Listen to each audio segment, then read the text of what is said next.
Hey, it's Aaron, and today I'm with a 2022 Acura RDX. This is in the A-Spec package.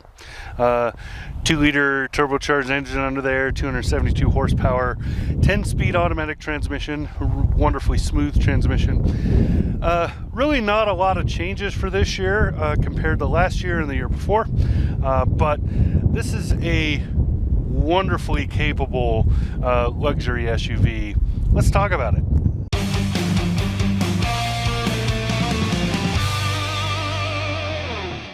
This is one of the peppier SUVs. This is very quick. It's not going to break any records with the 0 to 60 times or any of that, but it feels really good and really fast. It's responsive, I think is the way to say it. Hopefully there's not like that bee or whatever it is flying around the lands isn't causing problems. Anyway,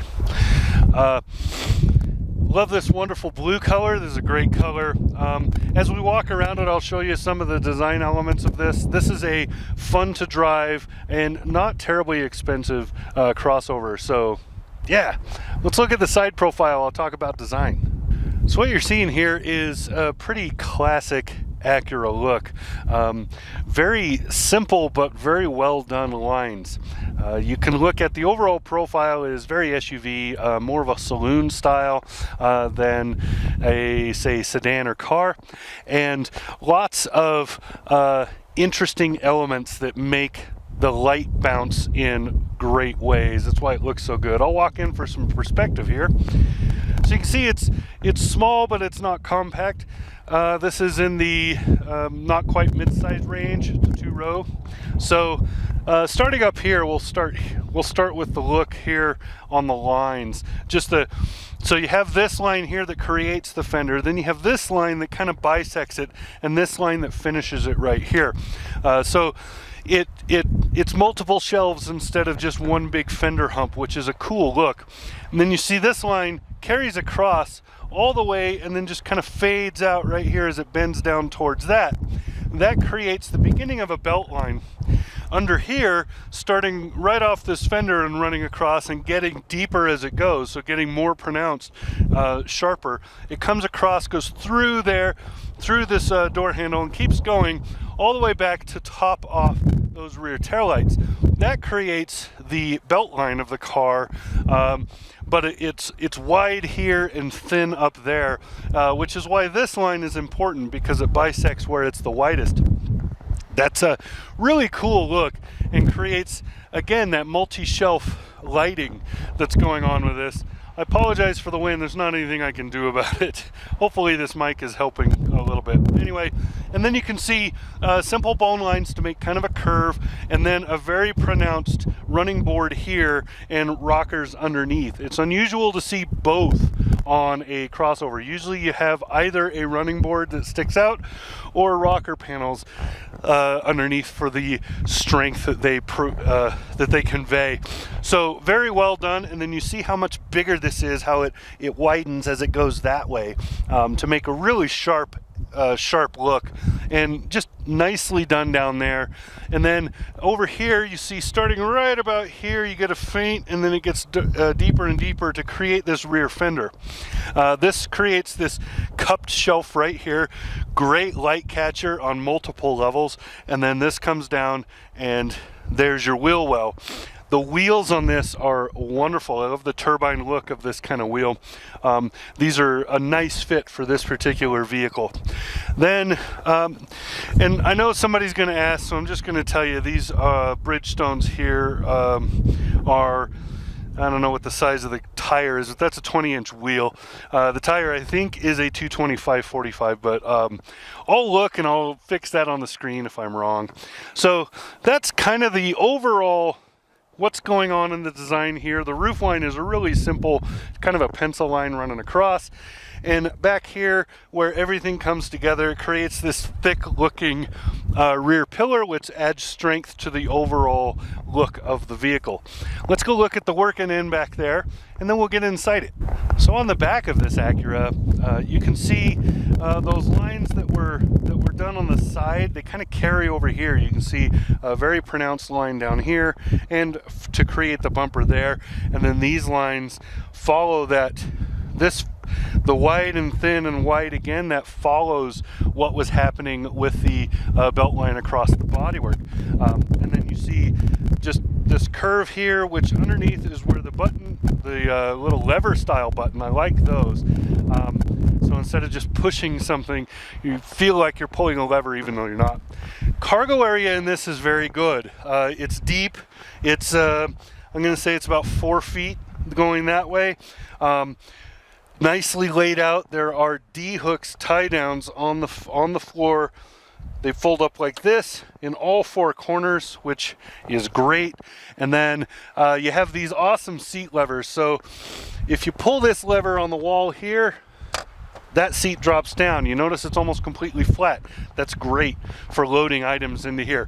One downer is where these hinges are. These kind of impede on the entrance, but other than that, you have a lot of room. Now, these seats are tilted back right now, but they are adjustable, so you could tilt them forward to make a flat back to load something in here all the way. So nicely done, really thoughtful back here. Excuse me, if I move this and look underneath here, there is a storage bin here. Now that storage bin is about almost 6 inches deep. It's a pretty good size. Something like this could go in there. It's a pretty good size and useful. That's kind of a nice touch. So let's go look at the interior. So in the back of it, of the RDX here, you can see I have pretty good leg room, considering this is set for me at 6'3". I have pretty good leg room back here.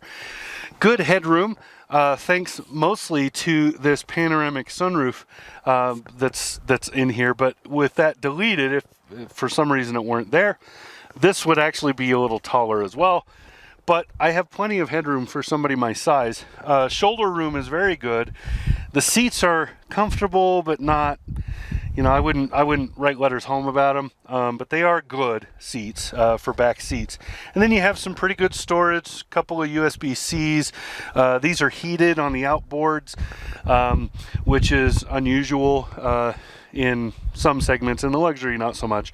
But nicely done back here. Now, I think I said that these were adjustable. I was wrong on that. They are not adjustable. I don't have a way to adjust them back down here.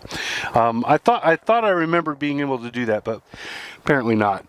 And also, to fold the seat down, there is a latch on the top in the corner on this side and that side to fold the seat down from here.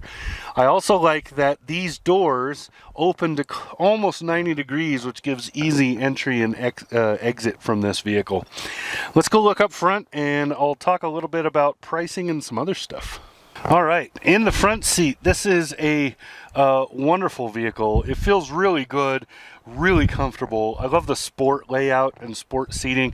Acura wants you to know what this RDX is all about. So front and center and dominant on that center console is the drive mode controller, because this is a sporty crossover. It's meant to be fun to drive. This has several things in this package, with the A-Spec package, with a couple of add-ons. We'll go over the Monroney in a minute. You have a head-up display. There's controls for it over here. Parking and other stuff is over here. You have lots of controls on the steering wheel for things like the infotainment, driver information screen, and cruise control, that kind of stuff. Climate controls in this are very easy to use, and the climate itself is very fast, works very, very well. Defrosts the windows really quickly, learned that this morning. The infotainment is pretty good. Takes a little while to get used to the way the touchpad works, but this is not a terrible touchpad like you find in a Lexus. This is a usable touchpad, but still not my favorite. You know, I prefer a touchscreen because they're just intuitive. I also like, you know, just better control. Even the command knobs are better most of the time. This is a pretty good touchpad. It just takes a while to learn it. There's a bit of a curve there. Now, the layout in here and the design is very upscale, of course, because this is a luxury vehicle. It's very nicely done, very comfortable. The drive quality is really good. Road sound is a little loud, but not bad on the highway, just louder than I would want in a luxury car, but again, this is a sport-based vehicle. You get a lot of feedback through the pedals, you get good feedback through the steering, so you feel in tune with the vehicle as you drive. Let's look at pricing. Let's talk about the price tag on this. So looking at the Monroney, you can see that with delivery and everything, this is about $53,000. That is not bad at all. The only add-on that costs anything to this is the Apex Blue Pearl paint, which is 500 bucks. Other than that, this is as is with the A-Spec package, which is great. Because I honestly would expect a couple of these things to be upgrades not included in a package like this. Looking at the highway mileage, it's listed at 26 miles per gallon on the highway. I did not get that. I got more like 25.5, but as you can hear from what I've been doing today, it is very, very windy, and there's a fair amount of crosswind on that freeway.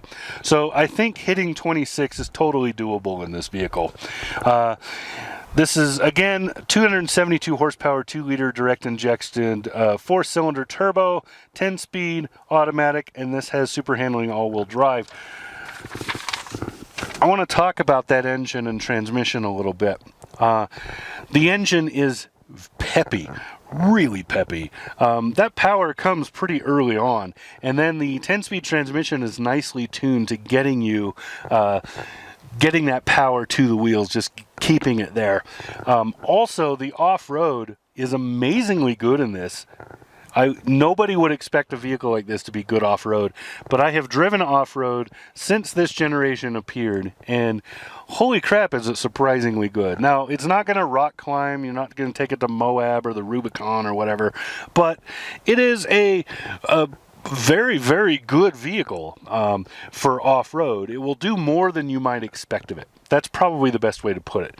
Now, I wouldn't put it hard through paces on a regular because it's really not made for that, but it will do more than you expect it to do, and that's a good thing. Otherwise, really well-tuned engine, very nicely done as far as the drive and everything else.